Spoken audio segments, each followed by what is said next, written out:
Afghan boxers at a couple-based training hall have recently shared their expectations for the upcoming Asian Games in China's Hangzhou.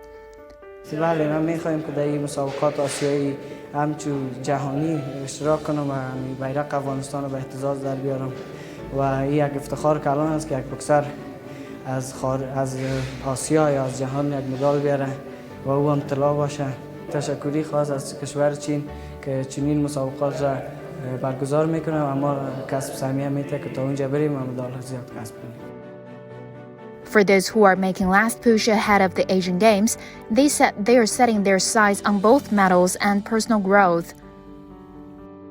اول مستقلی بازی آسیایی به نمایندگی افغانستان اشتراک میکنیم. جهانیان نشان میدیم که مردم افغانستان همت و اراده والایی داره. یگانه آرزوی ما است که از مسابقات المپیک جهانی مدال طلا را ان شاء الله افغانستان بیاریم که در افغانستان تا بال کس نآورده و بتوانیم از طریق ورزش لبخند در لبان مردم خود بیاریم.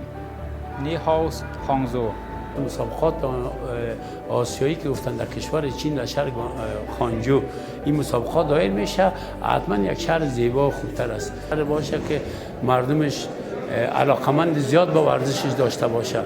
دیگه حتما یک شهر خوب است که این مسابقات اینجا داشته.